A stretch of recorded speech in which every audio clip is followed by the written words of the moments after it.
आपण या मार्गात येण्याचे कारण सर्वांकडे आपापला अनुभव आहे. माझ्याकडे माझा अनुभव आहे, तुमच्याकडे तुमचा अनुभव आहे. जेव्हा आमच्यावर ती वेळ होती, जेव्हा आमची परिस्थिती खालावलेली होती, आम्ही अंधश्रद्धेमध्ये होतो, दुःखात होतो, दुःख होते. दुःख म्हणजे सर्व प्रकारचे दुःख होते. कोणाला कोणते दुःख होते? काहीचे दुःख असे होते का डॉक्टरी इलाज करून सुद्धा दुःख दूर होत नव्हते, आणि काही सेवक दारूच्या व्यसनी होते. आणि या व्यसनामुळे, दुःखामुळे, गरस्तीमुळे आमची परिस्थिती परिपूर्ण खालावलेली होती. मी सुद्धा ह्या ज्या मार्गामध्ये आलो, मी दुःखी होतो आणि मला दारूचे व्यसन होते, आणि त्यासोबत मला जुवा लॅटरीचे सुद्धा व्यसन होते. आणि या व्यसनामुळे माझी गरस्ती परिपूर्ण खालावलेली होती. आणि या मार्गात मी सहजासहजी आलो नाही. मला वाटते 95ची गोष्ट सर, 1995ची माझे लग्न व्हायचं होतं. त्यावेळेची गोष्ट, लग्नाची वेळ झालेली होती आणि एक मानवाईक आमच्या घराच्या बाजूला राहत होते. ते माझ्याकडे आले. ते गावोगावी येथे तीर्थ कार्य करत होते आणि ते माझ्याकडे आले आणि त्यांनी माझ्या घरी येऊन बसले, चाय वगैरे पिले आणि मला म्हटलं, तुझ्या समाजाची एक मुलगी आहे,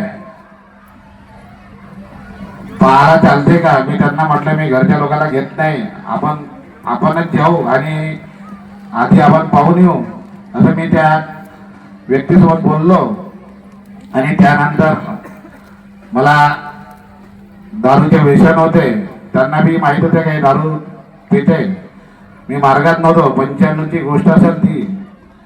आणि त्यानंतर त्यांनी सर्व सांगितलं. मला वाटते काहीतरी खराड्यापात्र आंबोराहून असं सांगितलं होतं.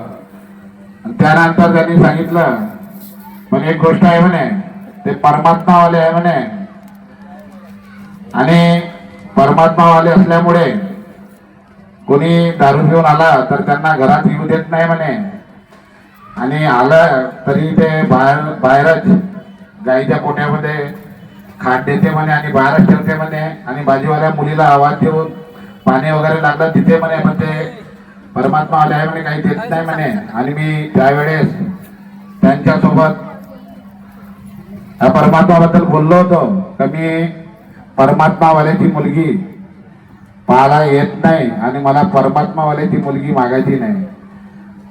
95ची गोष्ट असेल. 96 मध्ये माझे लग्न झालं आणि त्यानंतर हा शब्द मी परमात्माच्या माझ्या हाताने निंदा झाली.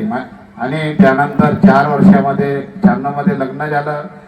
4 वर्षामध्ये माझे व्यसन इतकं वाढलं का माझी गरस्ती परिपूर्ण खालावली, कर्जबाजारी झालो, दारूचं व्यसन असं वाढलं, त्यासोबत जुवा लॅटरीचं व्यसन सुद्धा वाढलं. आणि ह्या व्यसनामुळे माझी 4 वर्षामध्ये परिस्थिती अशी झाली का आत्महत्या केल्याशिवाय मला दुसरा कोणताही उपाय नव्हता. माझी पत्नी 96 मध्ये लग्न झालं आणि त्यानंतर माझी पत्नी प्रेग्नेंट होती, आणि प्रेग्नेंट असताना मला वाटतं 6वा-7वा महिना होता, माझा मोठा मुलगा पोटामध्ये होता. आणि त्यावेळेस माझ्या हाताने आरसा झाला आणि मी सेंट्रल जेल 302 मध्ये सेंट्रल जेल सुद्धा मध्ये गेलो. आणि अशा परिस्थितीमध्ये माझी जे सासरे होते, माझी सास होती, माझी पत्नी मला सेंट्रल जेलमध्ये भेटायला आले. आणि जेव्हा आल्यानंतर मी त्यांना पाहिलं, अशा परिस्थितीमध्ये माझी गरस्ती परिपूर्ण 4 वर्षामध्ये खालावली आणि आत्महत्या केल्याशिवाय काही उपाय नव्हता. आणि एक दिवस उजळला. माझी घरवाली परमपूज्य परमात्मा एक सेवक मंडळामध्ये लग्न होतं, त्यावेळी लग्न सुरू होते आणि माझ्या रिश्तेदारीचं लग्न होतं. मी लग्नाला गेलो नाही. माझी ताई आणि माझी पत्नी गेली आणि माझ्या पत्नीनं त्या भवनामध्ये भगवंतासमोर काय शब्द ठेवला मला माहीत नाही. आणि माझ्या ताईसोबत मार्गदर्शकाकडे गेल्या आणि जे काही आपत्ती आहे त्यांनी सांगितली आणि माझ्या मार्गदर्शकांनी माझ्या पत्नीला सांगितलं, तू एक अगरबत्ती लावण्याचे कार्य कर आणि एक दिवस येईल. असं माझ्या पत्नीनं 8 ते 9 महिने अगरबत्ती लावण्याचे कार्य केले आणि माझे जे व्यसन होतं ते सुरूच होतं. एक दिवस उजळला आणि बाबांनी मला जेवण केलं आणि मी परमात्मा एक मार्गाशी जुळलो. ज्या दिवशी मी या मार्गात आलो तो माझा पहिला दिवस होता. त्या दिवसची मी आठवण केली तर कधी त्या दिवसाला मी जीवनात विसरणार नाही. कारण मी आत्महत्या केल्याशिवाय मला दुसरा कोणताही रस्ता नव्हता. मी कर्जबाजारी होतो, दुःखी झालो होतो, दुःख असं तब्येत खालावली होती व्यसनाने आणि कुठेही बाहेर निघू शकत नव्हतं. अशा परिस्थितीमध्ये मी या मार्गात आलो आणि मार्गात आल्यानंतर मी घरी असतानाच कार्य केले. कारण की कर्ज असल्यामुळे कोणी मला 50, 100, 500 रुपये देऊ शकत नव्हते, अशी परिस्थिती होती. आणि घरी असताना मी कार्य केले 3 दिवसाचे आणि त्यानंतर मी कार्याला सुरुवात केली आणि माझ्या पत्नीनं मला 2000 रुपये एका मैत्रिणीकडून उधार मागून दिले. माझी भाजीपाल्याची दुकान होती, दुकान लावण्याकरता 2000 आणून दिले आणि त्यानंतर मी माझ्या जीवनाची सुरुवात केली. त्यावेळेस मंडळाचे अध्यक्ष ताकडीकर साहेब होते आणि मी कार्य करत गेलो. बाबांनी मला कुठेही मागे फिरू दिलं नाही. माझे म्हणणं एकच आहे का आपल्याला जे तत्वशब्द नियम दिले, सत्य, मर्यादा, प्रेमाचे आचरण दिलेलं आहे, त्या पद्धतीचे आपण कार्य करायला पाहिजे. बोलल्यानं होणार नाही, कार्य करणं गरजेचे आहे. बाबांनी म्हटलेलं आहे परमात्मा एक आणि आज आम्ही कुठं कुठं पाहत आहे परमात्मा 2चे कार्य होत आहे. बाबांनी जे शिकवण दिली आहे आम्ही म्हणतो फक्त माईकवर. बाबा खाचरबंडीनं जात होते, निस्वार्थ कार्य करत होते, कुठेही बाबाला स्वार्थ नव्हता. पण आज आम्ही स्वार्थी या मार्गाशी जुळलेलो आहोत आणि ज्यांच्यामध्ये स्वार्थ असेल त्याला बाबा कधीही योग देत नाही.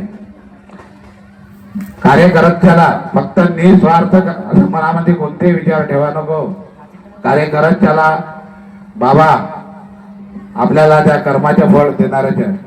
मी एक बाबाचे सेवक आहो. मी कोणता मार्गदर्शक बनलो नाही. वाघसाहेबाच्या टायमात मला वाघसाहेबांनी म्हटलं होतं मार्गदर्शक बनण्याकरता, पण मी माझं नाव नाही दर्शवता दुसऱ्याचे नाव दर्शवून मी मार्गदर्शक त्यांच्याकडे सोपवलं आणि मी एक सेवक बनून कार्य केले. बाबांना मला कार्याच्या कर्माचा योग दिला. मी मंडळाचे अध्यक्ष बनलो. मी जेव्हा मार्गात आलो टाकडीकर साहेब अध्यक्ष होते, त्यानंतर रमेश टुपरीकर होते, त्यानंतर वाघ साहेब होते, त्यानंतर आमचे मदनकर साहेब राहिले 10-11 वर्ष आणि आज मी आव. आणि माझ्या कार्यकाल संपल्यानंतर कोणीतरी परमपूज्य परमात्मा एक सेवक मंडळाच्या हा तुमच्यामधूनच अध्यक्ष बनेल, पण आमचे कार्य त्या पद्धतीचे पाहिजे. आम्ही बाबांनी सांगितलंय मी तुला दिलेलं आहे, करायचे तुला आहे. आपल्याला चांगल्या करताना बाबा आपल्याला थांबवणार नाही आणि वाईट करताना थांबवणार नाही. आपल्याला आपले कर्म शोधायचे आणि आपल्याला आपले कार्य करायचे. आज आम्ही पाहून राहिलेलो आहोत मार्गदर्शक बनण्याकरता लाईन लागलेली आहे. एका घराच्या बाजूला एक मार्गदर्शक बनवला तरी कमी आहे. या पद्धतीचे कार्य होऊन राहिलेले आहे. आज आम्ही मार्गदर्शकामध्ये एकता नाही. जिथे मार्गदर्शक एकमेकाचा विरोध करते आणि सांगते आमच्या सेवकामध्ये एकता नाही. जेव्हापर्यंत मार्गदर्शकामध्ये एकता होत नाही तोपर्यंत सेवकामध्ये एकता होऊ शकणार नाही. कारण की आज आम्ही स्वार्थी या मार्गामध्ये फक्त नावाकरता आलेलो आहोत.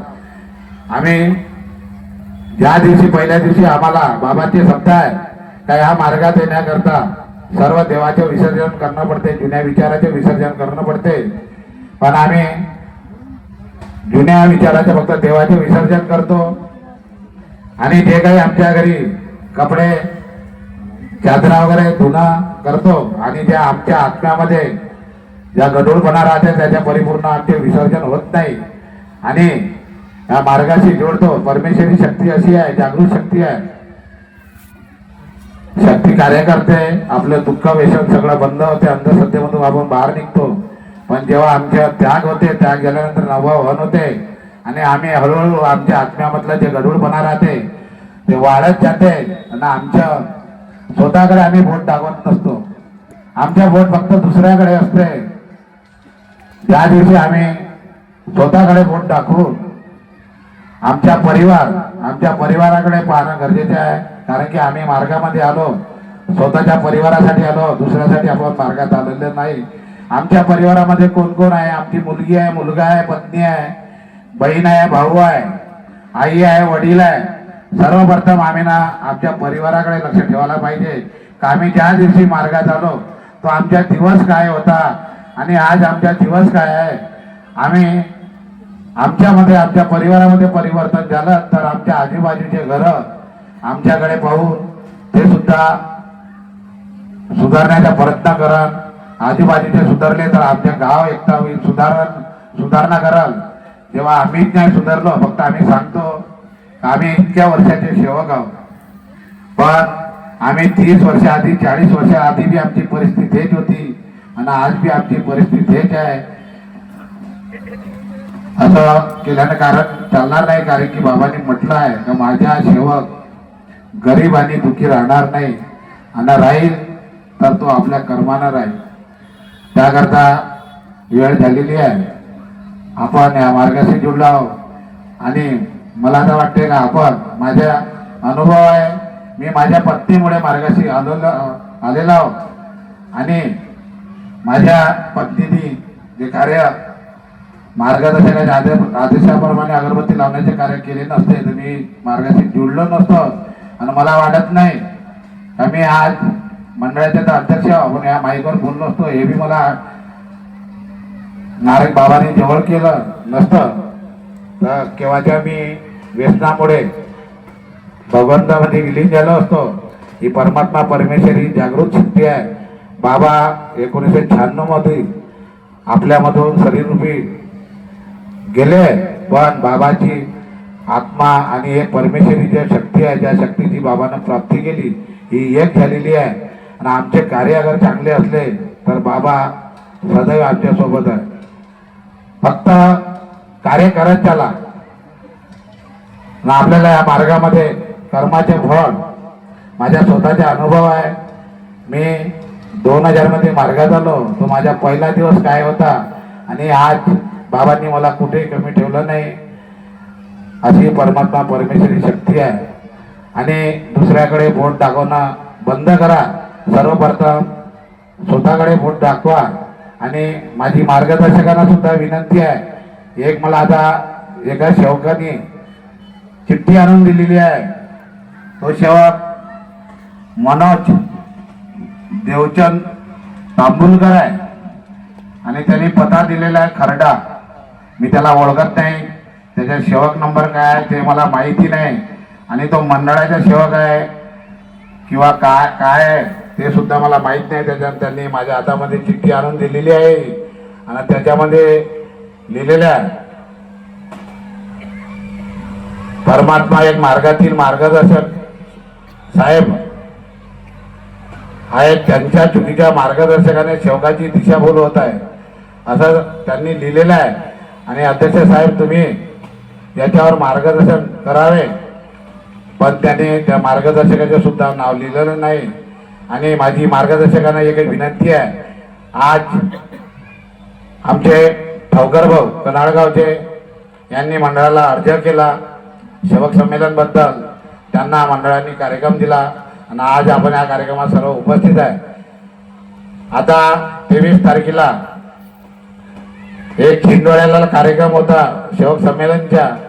आम्ही मंडळाचे पदाधिकारी छिंदोळ्याला गेलो होतो आणि ती माई चर्चा बैठक म्हणून येरवा घाटला आमचे कोलतेची मार्गदर्शक यांच्या फोन आला होता, साहेब आम्हाला ती मासिक बैठक आम्ही 15 वर्षापासून करत आहोत. मी म्हटलं तुम्ही 15 वर्षापासून ती मासिक बैठक करत आहे, तुम्ही आपली बैठक करा. मंडळाचा कार्यक्रम आहे छिंदवाड्याला. आणि आम्ही छिंदवाड्याहून जेव्हा परत आलो, जेव्हा फोटो पाहिले तर त्या कार्यक्रमामध्ये सेवक संमेलन, मानव धर्माचे सेवक संमेलन म्हणून असे फोटो आल्या, ह्या पद्धतीचे मार्गदर्शक जे मनमानी करत आहे, त्रिमासिक बैठक सांगत आहे आणि मानव धर्माचे सेवक संमेलन म्हणून त्यांनी कार्यक्रम घडवला. आणि जेव्हा मी त्यांना फोन लावला तर ते म्हणत होते का साहेब हमारे घर पास में बॅनर नहीं था त्रिमासिक बैठक का. अरे माझे म्हणणं एकच आहे का आपल्या जेव्हा बॅनर नव्हता तर लावायला नाही पाहिजे होता. शेवकाला जे मार्गदर्शक मंडळाची जे शेवकाची दिशाभूल करते अशा मार्गदर्शकांना सुद्धा सावध राहायला पाहिजे. त्यांना वाटते का मंडळाचे पदाधिकारी शांत आहे, त्यांना माहिती आहे आताचे अध्यक्ष खूप शांत आहे, काही बोलत नाही. आधीचे अध्यक्ष कडक होते, पण त्यांना सुद्धा त्या मार्गदर्शकांनी मंडळाचे कार्य करायचे असेल तर मंडळाच्या आदेशाचे पालन करायला पाहिजे. मी एवढेच बोलतो आणि वेळ झालेला आहे. माझ्या शब्दाला विराम देतो. सर्वांना माझा नमस्कार.